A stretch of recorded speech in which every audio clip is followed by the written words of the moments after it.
When I'm not making YouTube videos or working my real job, you might catch me doing a lot of oval coaching. The majority of my students are beginner and intermediate level, and because of this, I have come to learn a lot of the bad habits that people learn in iRacing Rookie Series and carry over as they progress. So today, I wanted to talk about my top 10 bad habits that people learn in rookies so that you can look out for them and hopefully try to avoid them as you start out iRacing, or maybe try to unlearn a couple of them if you are past rookies. I've broken up these bad habits into three different categories. The first is misunderstanding iRacing's rating systems, the second is practicing incorrectly, and the third is having wrong techniques. The first bad habit I believe to be both the easiest to fix because it's a mentality thing, but at the same time, I think it is the most common that people have in rookies, and that is never driving side by side with other cars, or at the same time, not driving defensively. One of the common pieces of advice that people give to rookies that I personally don't agree with is you gotta get out of rookies as fast as possible. Do whatever you can to raise your safety rating because it's chaos there. In my opinion, rookies is the best place and probably the only place to learn to drive side by side with other cars from scratch.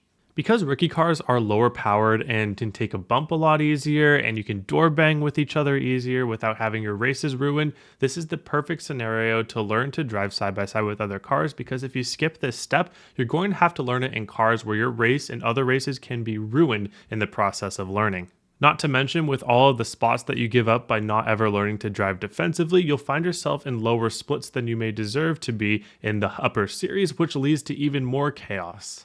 My recommendation isn't to be hitting people, driving dirty, or anything like that, but use the rookie series as an opportunity to learn and not something that you have to step over or skip by any means necessary. In the same vein, something that I see that is very common that a lot of people do is not qualify for races and just say, I'm just here for SR. Now, it's one thing if you don't have time to practice and you jump straight into a race, but there are a lot of people that have the mentality that if I don't qualify, then I'm only going to be going up because I'll be avoiding the chaos in front of me.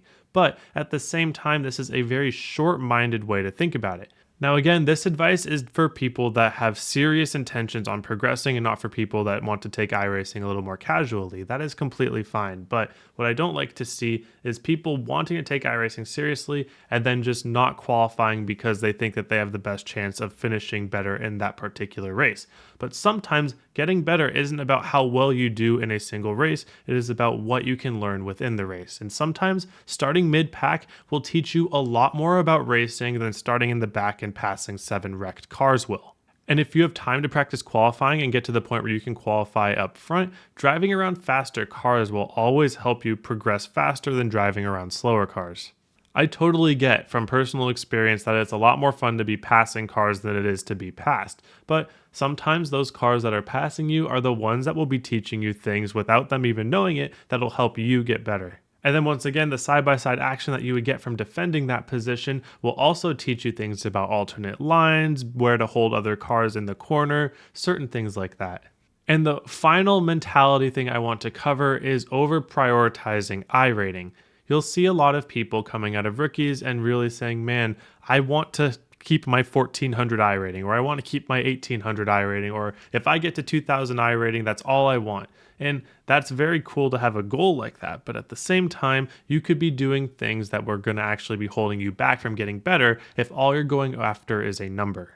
It's good to have goals, don't get me wrong, but the problem with this is that you could be doing things that preserve your iRating that actually hold you back from getting better. For instance, if there is a track that you are not very good at, you could skip that week and never race there, and you'll never get better at that track just because you don't want to lose the iRating that it would take to learn and get better at that place. And if you hyper-focus only on one car and track combo, you could be learning things that are specifically good for that combo, but once you transfer them over to everything else, you'll find that it's not nearly as effective. Having a more broad view of what is good and what isn't good in racing will help you get better, whereas if you just focus on the number, you could be learning some bad habits that only work at specific places. I want to give a huge shout out to the sponsor of this video and my good friends at Goat Locker Racing. Goat Locker Racing is a racing league and a non-profit in support of veterans. Their goal is to provide camaraderie and sim racing equipment to all veterans, especially those in need. If you are a veteran or would like to support this mission, consider joining one of their leagues. All of them are extremely popular and broadcasted on networks like Podium and V-Speed. At this point in the season, they're pretty much all filled up, but their Cup Series is looking for a few more drivers. Check the description for all their info, including a link to their site and Discord server. And you didn't hear it from me, but they have something massive cooking up, something a little more real. The next category that we touched a tiny bit on already, but I want to do a deep dive into it, is how people practice, because that is the number one question that I get from people is, what should I do when I practice to get better? The first bad practicing habit that people have is only practicing qualifying. We've all seen those people in races before, the hot lap heroes, people that can put down the most amazing qualifying lap time and then be at the back of the pack by lap 20. It can be really tempting to just go into a practice session and chase that top of the leaderboard lap time, but that's just not always the best use of your time, especially if it's limited. You will learn much more for the race and even just for gaining skills for the future by doing 20, 30, 40 lap runs. Understanding what does and doesn't wear tires over a long run is a much more important skill than just squeezing out a couple hundredths more on a qualifying lap. Now, of course, if you can do both, that would be great, but I understand that we all have limited time here. We don't have to practice for 2 hours just for a single race. I think that if you have 30 minutes to do a single run, learn what does and doesn't work, that is the perfect precursor to test your skills and what you learned in the race itself. When you are doing the type of practicing like learning a track or practicing qualifying, a lot of people approach that the wrong way as well, in my opinion, because what they do is they will refuse to test the limits of the car. One of the most common things that I say to my newer students is I want you to wreck the car, but in the right way. So you'll see people not testing the limits by not tracking out to the wall as much, or maybe they're not getting the car loose through the corner so they're not really able to carry their momentum. So I tell them if they are not tracking out to the wall, I want you to push the car hard enough so that you hit the wall on your next attempt. And if people are not getting enough momentum through the corners, I say, I want you to spin out mid-corner no matter what. And what this does is it shows them what the limit of what the car and the tire can do. If you are afraid to wreck in practice, just know that by finding these limits, you will be raising your ceiling to a much higher level than you thought would be possible. When people talk about having feel in a car, this is what they're talking about, being able to find those limits and not overstep them by too much. So by purposefully driving under these limits as to not crash or make mistakes while you're practicing, you are holding yourself back from developing this feel. And the last bad habit that rookies make having to do with practice is not using any guides or references when learning something new or looking to get better at something. This might sound like a shill for my own guides and coaching and whatnot, but I promise you that if you start at a level of understanding from watching a guide, it'll really raise the efficiency of when you practice. Sometimes when you practice without a reference point, you can do something that is fast, but then not understand why it was fast or even how you did it in the first place. A good reference or guide should tell you what your goals are for going fast, and if you have those goals in the back of your head, it shouldn't matter what your execution is that gets that result, because at the end of the day, you are just going for those goals over just pure inputs. I don't think it's helpful to tell somebody to go 70% throttle, then 30% brake, and then 100% throttle, because that's really hard to replicate to a T, especially with perfect timings. But if you tell somebody to get to the O line as soon as possible while using the brake, that doesn't mean that you have to have perfect inputs, it just gives you goals to follow. So all of those together really cover the mindset aspect of bad habits, and it really covers pretty much all aspects of iRacing, road, oval, dirt, all of that. But now let's get down to what I kind of know best, oval driving technique. Here are 4 bad habits that rookies pick up, and it really carries over as they progress. The first bad habit that people pick up in oval rookies specifically is coasting. I've talked briefly about this before, but I don't think I've covered in depth of why I think coasting is bad. Coasting is very easy to do in rookies because the cars are underpowered, but as we get into more powerful cars, we'll start thinking about our pedal inputs as a spectrum, and each part of the spectrum does a different thing. For 100% gas, it accelerates the car, of course, and for 100% braking, or 50% even, it slows down the car, but it gets a little bit more nuanced the lower we get. For 50% or lower throttle, we are maintaining the speed of the car, but with 30-ish, maybe a little bit lower brake, we start to get rotation from it. This is because of how brake bias works and how trail braking works. So now we can see that every part of the spectrum on both the gas and the brake pedal does something productive. And when we are coasting, none of that is happening. And we don't want any instant where nothing productive is happening because that is lap time. So if you find that you have to coast in the corner in order to make it, think about ways that you can avoid that coasting by doing things that are productive to the car. Most of the time, this is just lengthening the amount of time that you are trail braking at a lower amount.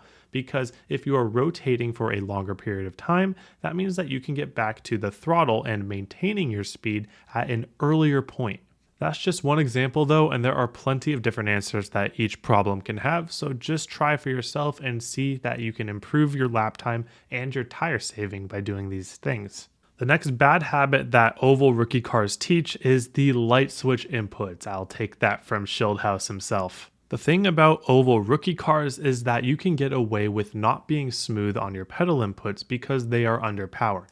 But as you get out of oval rookies, you will see that the higher powered cars get extremely upset by doing things like getting on the brake really hard all at once, getting on the throttle all at once to 100%, and even getting out of the throttle from 100% to 0 all at once. The latter is something that even a lot of high-level oval drivers do because they just think that it's the right thing to do. But that can even upset the car to a point where you are losing out on a bit of rotation on entry because your car is a little bit upset. So while there might not be many short-term benefits for being smooth on the pedals in rookie cars, it will pay dividends once you go up into the higher power cars. The next bad habit that people learn in rookies is being over-reliant on the steering wheel and not using the brake if they don't have to.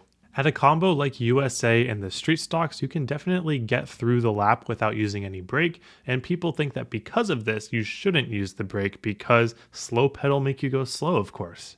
This mindset carries over into the upper series as I hear all the time in open practices, oh, should I be using the brake here? The answer is yes. I don't even have to remember the track or the car that you're talking about. The only time you don't want to have to use at least a little brake is like Michigan or something like that. What using the brake does is that you can use it almost like a second steering wheel to get extra rotation so that you don't have to use your actual steering wheel as much. This helps with both your tire wear, but also at the same time, a lot of the times you can get back on the throttle earlier, which helps your lap time as well. Becoming over-reliant on the steering wheel not only wears your tires more, but it gets to a point where you will get back on the throttle at a later point in the corner so that you actually are slower. Understanding that this is the foundation of saving tires by going fast is what makes a lot of people break through to that next level. And finally, the last thing I want to cover with bad habits that people pick up in rookies is having the wrong settings in their cars. The first being shifting. I think that even a lot of good drivers are still on auto blipped or auto clutch or something like that, but this is actually slower when it comes to restarts and shifting tracks like, Twin Ring and Arca.